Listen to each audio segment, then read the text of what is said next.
we've got two things happening here, Ned. If I were, say, the trainer in a trucking company, I could log in here as a manager and owner, and that gives me the opportunity to go in and say I've got 10 employees that are signed up on the course. I can go in and check what their progress is, when they've come to the site, what sections they've taken, what exams they've taken. I can go and see what their actual exam marks are, and then filter through and find out where they're having difficulties and follow through that way as well. But what we'll do right now is we'll log in as an employee. So I've just set this one up this morning with my name, okay, and log in. Okay, now this is the screen that we'd come to, and I'd go to this one, start your training or exam, and I can do those other things as well, but this is the one that we're primarily interested in. And low-stress pig handling for truckers is what I want, so I'll go to start. Okay, now this gives us a list of all the things that are there. We've got 15 different sections. We've just got a basic introduction, trucker's role. In the trucker's role, we're talking about things like their influence on meat quality and those sorts of things, customers' expectations.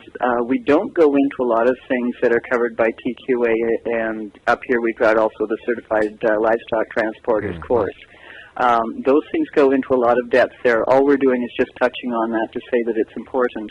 The other thing that we talk about here that isn't covered in other places is the aspect of animal welfare audits that happen in packing plants, and the fact that unloads are part of that audit process, and the activities of a trucker can actually cause a failed audit, which can cause a plant to lose premium sales, lost revenues, and we're talking in the hundreds of thousands of dollars for a failed audit. So it's really important that truckers understand what the audit rules are, and the fact that they can cause a plant to fail an audit and in turn can find themselves banned from delivering to plants because of their actions. From there, we've got the different modules, and amongst other things, we've got some of the behavioral stuff that we base the model that we're using. We're focusing on group behavior rather than individual pigs. And that gives us a totally different dynamic and explains a lot of the things that create problems for truckers. The seventh section is teamwork, getting it so that the trucker and the people in the barn are working together. And then after we get past that, we break down all the sections of a pot belly trailer, which is what we're working with here, and show loading the belly, loading the rail, moving them up the ramp. And we're showing both things that work well and things that would create problems. What I've done is picked off 2 or 3 here that I think are probably sort of major problem areas. So let's go down here to unloading the top deck. And I will just mention here that we're seeing a partial screen because of the screen capture software we're using, but we hope it gives individuals who are viewing this kind of an overview of what some of the training modules in this program comprise. So we start each lesson with a list of just the things that we're wanting to cover in that particular section and what they can hope to learn from it. This is one where we're just showing some things that can happen. What we've got here, and there's audio that explains all the stuff that's happening here, is that the camera is right here. We can see where the ramp is, and we've got a camera just off the edge there. And what the trucker is doing, she's being very energetic, and she's really nervous with what's going on here. And she's actually, just her activity and her position is actually pulling pigs into this corner at the doghouse. So what we're doing is showing the problem. She'd have the possibility of standing on the other side, and that would bring the arc towards the ramp instead of away. But now what we're doing is just showing what happens if the handler goes in there calmly. The pigs will move away from her instead of arcing that way, and they're more trusting, they're more willing to move away from her and actually go and find the ramp and leave.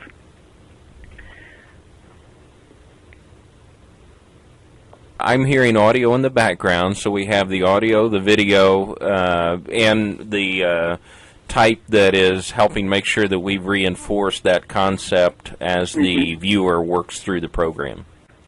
So there we're seeing the problem, a solution, or a way to avoid it. But then on the next slide, we've got a prompt there on that flashing as well. Just showing where, okay, the pigs are bunched over at the entrance to the doghouse instead of the ramp, and pigs are bunching here at the top of the ramp and not going anywhere.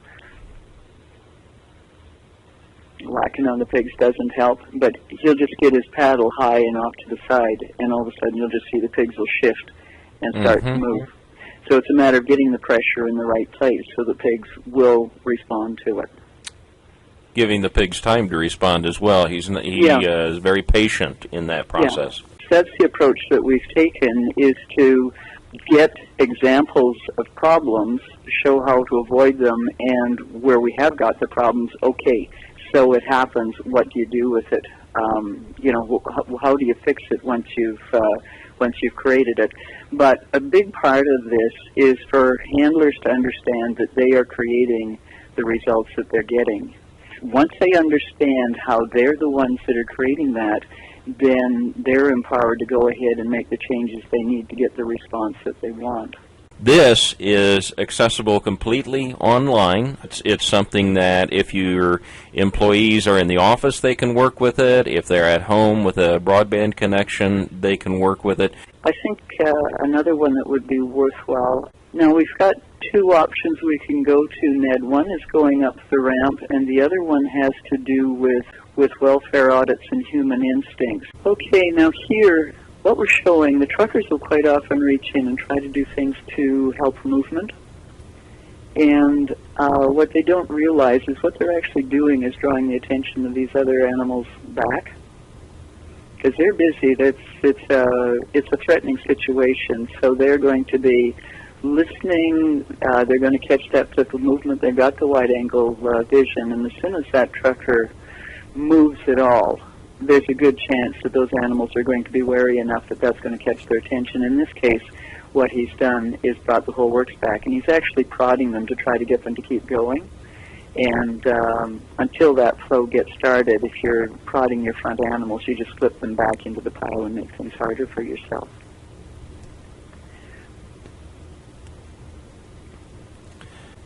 And then we'll just show the next slide as well. And with that, we've actually got an animal that comes in and turns backwards. We've got somebody up here, so we're just ignoring that a little bit. But what we're wanting to watch is what's down at the bottom. And again, what we've got is the handler there isn't doing anything, but just being there, that we've got that one pig that's its attention is on her, and it's actually turned backwards. Now, this is a really it's a situation where if you're there where the driver usually stands, do you reach in there and do something with that pig? If you do, you'll block the ones that are coming behind. And there's also a good chance that as you approach that pig or try to hold it in place, that you're actually putting pressure on it that will encourage it to go past you and leave the trailer. So what this handler has done is has elected to leave it alone and let that flow of oncoming pigs hold it in place. And then once she's in position to step in behind it, then it can turn quite easily. But until those other pigs are passed, it can't turn anyways. And it's most likely to come, barreling back at you. So we actually create more of a fight by trying to do something with it than by just leaving it alone.